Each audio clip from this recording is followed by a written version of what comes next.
ইয়াসিন সাহেবের বহিষ্কার। উনি দলীয় শৃঙ্খলা ভঙ্গ করেছে, পুরাপুরি ওনার নেতাকর্মীরা দলীয় শৃঙ্খলা ভঙ্গ করেছে এবং যা মন চাইছে তাই করছে। কিভাবে ভঙ্গ করছে কি বলেন তো? উনি ভঙ্গ করছে বলতে ওনাকে তো শপথ করানো হয়েছিল ইয়াতে, যখন মনোনয়ন দেয় তখন ঢাকাতে ডেকে নিয়ে বলা হয়েছিল তারেক রহমান, আমাদের তারুণ্যের অহংকার তারেক রহমান বলেছিল যে আমরা যাকে একটা কেন্দ্রে একটা জেলাতে একের অধিক কাউকে মনোনয়ন দেওয়া সম্ভব হবে না, 300 আসনে 300 লোককেই মনোনয়ন দেওয়া হবে, তাই এর বেশি তো আমি দিতে পারবো না, তাই একের অধিক অনেক জায়গায় আছে, আমরা যাকেই দিচ্ছি আপনারা সবাই হাতে হাত মিলিয়ে কাঁধে কাঁধ মিলিয়ে আপনারা সবাই এক হয়ে ভাই ভাই হয়ে সবাই আমাদের ধানের শীষ এটার দিকে তাকিয়ে সবাই কাজ করবেন। কিন্তু উনি এটা বলতে কি উনি ওনার নিজের মাথা দিয়া রাজনীতি করেন না। ইয়াসিন সাহেব নিজের মাথা দিয়ে রাজনীতি করেন না, কারণ ওনার মাথা দিছে একজনরে, ওনার হাত দিছে একজনরে, ওনার প্রাণ দিছে একজনরে, ওনার দেহ দিছে একজনরে, যার জন্য উনি নেতাকর্মীকে কথায় যায় খালের ভিতরেও নামছে। আমরা আর কি বলবো ওনার কথা বলে? মনোনয়ন না দেওয়ার কারণে আমাদের কুমিল্লাতে যে আগুন নিয়ে খেলা করছে ইয়াসিন সাহেব, এটা কি কোনো দলের নেতাকর্মীর কাজ? এটা কোনো নেতাকর্মীর কাজ না। উনি তো ওনার বিভাগ দিয়ে বুদ্ধি দিয়ে কোনো কাজ করে না, উনি অন্যের বিভাগ নিয়ে বুদ্ধি নিয়ে কাজ করে। নেতা হলে নিজের বিভাগে কাজ করতে হয়, নিজের বুদ্ধি দিয়ে কাজ করতে হয়। নেতা উনি যে নাকি জনগণের ভালো চায়, যে নাকি তৃণমূলের জনগণের ভালো চায়, সেই নেতা উনি তো তৃণমূলের ভালো চায় না। উনি যে এভাবে মানুষ নিয়ে মনোনয়নের জন্য এভাবে করতেছে, এটা কি হয়? এটা হয় না, এটা কোনো কথাই না। আমাদের আগে গরিব দুঃখী মানুষের দিকে তাকাতে হবে, আমাদের গরিব দুঃখী মানুষের কী চাহিদা আপনারা জানেন না হয়তো। আমাদের সাক্ষু ভাই যে পর্যায়ে আছে, যেভাবে ওনাকে গরিব দুঃখীরা ভালোবাসে, আমার মনে হয় তার কাছে দিয়েও নাই ইয়াসিন সাহেব। কেননা সাক্ষু ভাই গরিবের মনের ভিতরে ঢুকতে পারে, উনি প্রত্যেকটা গরিবের মানুষের জন্য চিন্তা করে।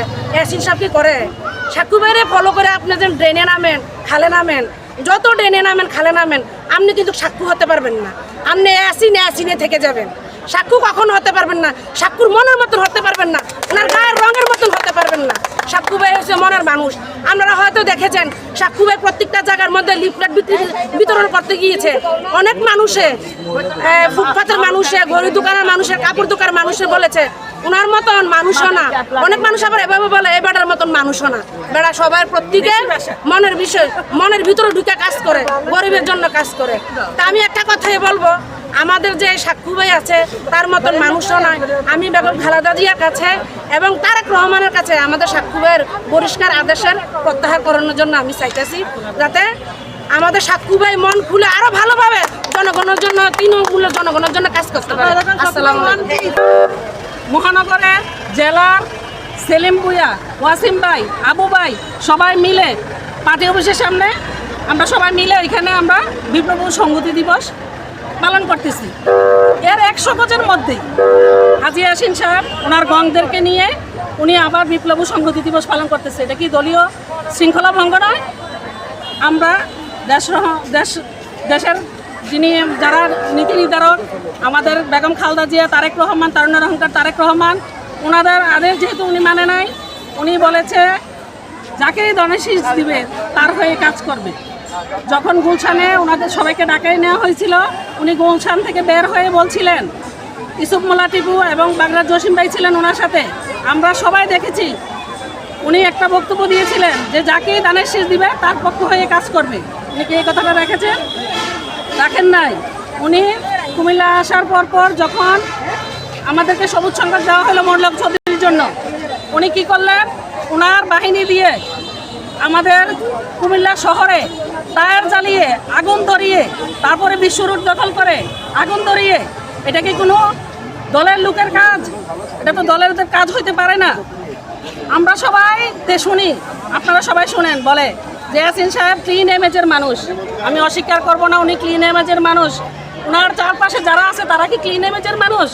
কুমিল্লাটাকে কিভাবে একদম চাঁদাবাজি থেকে শুরু করে দখলদারিত্ব, চাঁদাবাজি দিয়ে একদম আমরা কুমিল্লা আমরা একদম অসহায় হয়ে গেছে। প্রত্যেকটা ভ্যান চালক, রিক্সা চালক যখনই শাসন কাছায় আসে, তারা চাঁদা না নিয়ে দিয়ে এখান থেকে ফিরতে পারে না। এদের কান্না আমরা তৃণমূলে যারা আছি আমরা দেখি। ওদের যে হাঁটাটা আমরা দেখি